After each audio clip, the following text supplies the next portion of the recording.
What up, what up, what up? Welcome back to another podcast. License to Ball. It's a Friday night. I know a lot of people are partying, but let's talk about football. All right, let me see if I can raise this mic up a little bit. There we go. What do you guys think of the game on Thursday? Let me know in the comments. My 2 subscribers. All right. Let's see. All right, let's get right to it.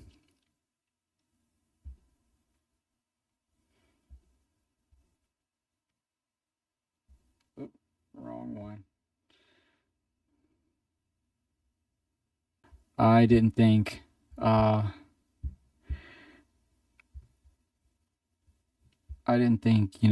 Dolphins would win the game. I thought it was going to be a blowout or like a high scoring game, so to speak, because Buffalo's defense is still suspect. But at the end of the day, let me get this up on the screen more.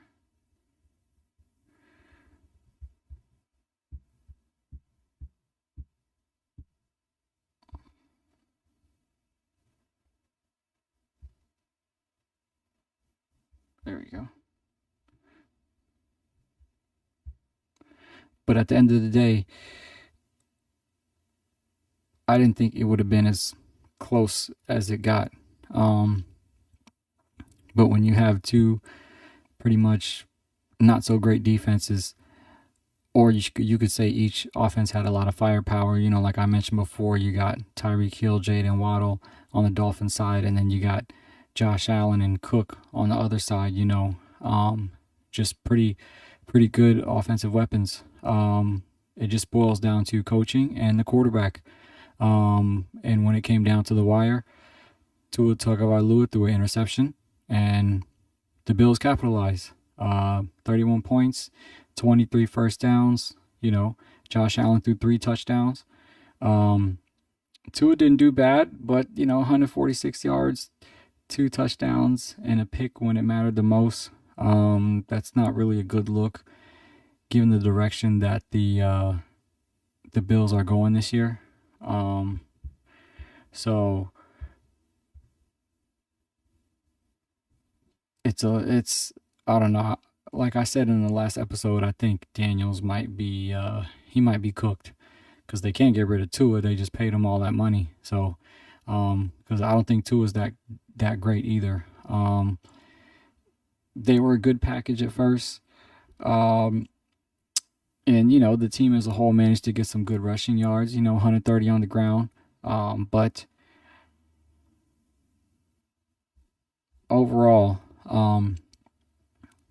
I just think that this era of Tua and McDaniels is kind of on the way out.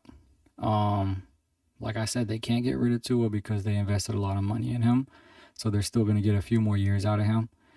But it's just not working. I don't think he can take the Dolphins to the next level, and I don't think McDaniels can take the Dolphins to the next level. So I don't know who they could hire on the back end. Maybe they can get McCarthy or somebody from the old Dallas coach and get kind of things going. But it's going to be a very, very interesting year for the Dolphins, and I just feel like it was cool when it first, I think it was a couple years ago, 2-1 McDaniels. McDaniels knew how to utilize him and maximize his potential. But now I feel like, the jig is up, and we got to accept that Tua isn't a top tier quarterback. He's a good quarterback. He's a solid quarterback. But at the end of the day, it's not doing enough to win consistently. And pretty much the game fell on him.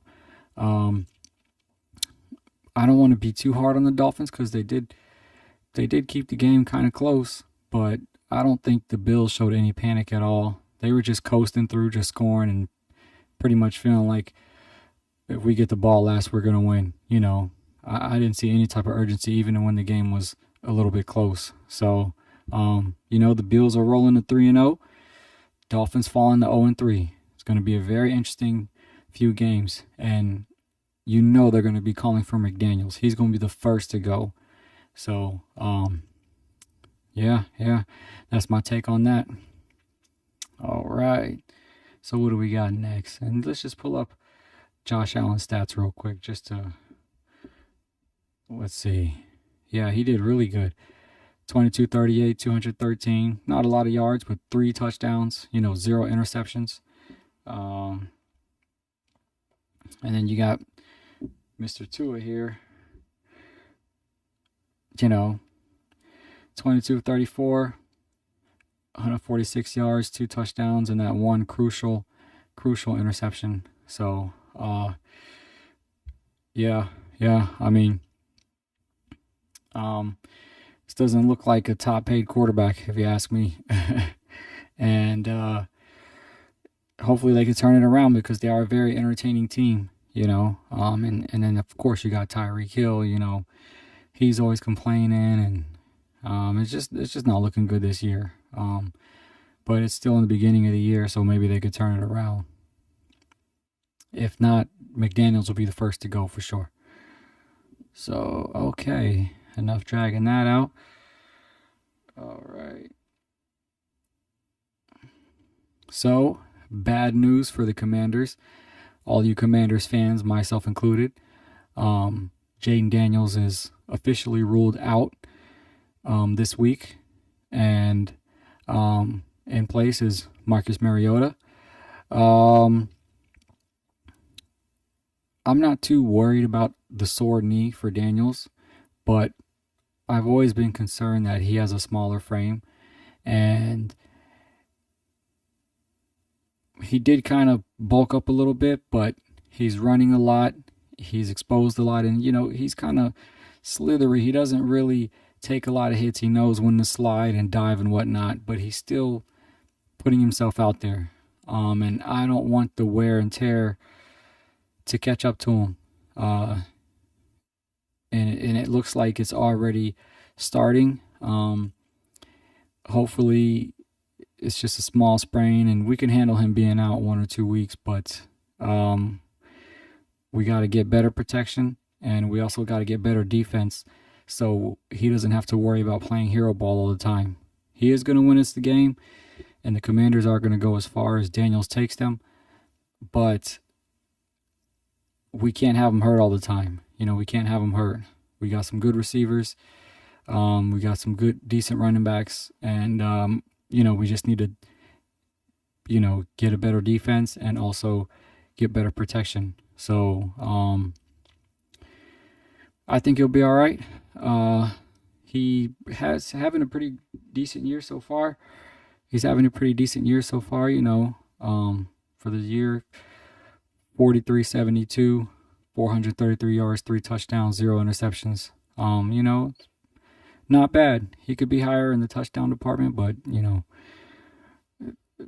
he only played 2 games, and it's going to be interesting to see how long they drag this out. If I was Dan Quinn, I wouldn't force him back in. I'd let him sit a couple games. We got a great quarterback, and not great, but we got a good backup in Mariota. Let's see, this pup. His career, his stats from last year. His stats from last year: 34-44, 364 yards, 4 touchdowns. Not bad as a backup, especially with Daniels having such a stellar season. His career percentage is 63%, 16,000 yards passing, 97 touchdowns. So the point I'm making is he can get the job done. Obviously, we don't want to depend on him for a long period of time, but I wouldn't rush Daniels. Maybe that's my hot take for this episode. Do not rush Daniels. Make him miss at least 2 games. Have Mariota fill in for him, and then let him be back. Because I don't know, a sprained knee. They were kind of juggling it. They don't know. They were doubtful, but I already knew he was going to be out, and worried that it might be stronger than it might be a more significant injury than just a knee sprain. Or if it's just that, don't rush him in. He is the savior of the Commanders franchise, and we don't need to do anything unnecessary. Still early in the year, and if Mariota can win one game, if he goes in there for 2 games, we can work with that. I still think the NFC is wide open. Philly didn't look as strong. I mean, they're still winning, but Detroit, they made a statement game, but we don't know which Detroit's going to show up. And then the rest, the Saints, the Bucks, they're just good teams. But I feel like if we have Daniels at the helm, he can really take the Commanders far, just like he did last year. I don't believe he'll get a sophomore slump. He's an SEC proven quarterback. And I just think we got to make sure he's healthy, get better protection, and also the defense has to stop giving up so many points. So there's my take on that. But Mariota is going to do a good job. He's gonna fill in and he can move the ball down the field. So I'm glad he stayed with Washington. He's a quality backup. So all right, that was my quick Friday night stream. See you guys probably Sunday. I already got the recap up there. Check it out in my previous videos. I mean, not recap, previews. Yeah, maybe I'll catch up with you guys Sunday. Yeah. All right. Have a good weekend, y'all.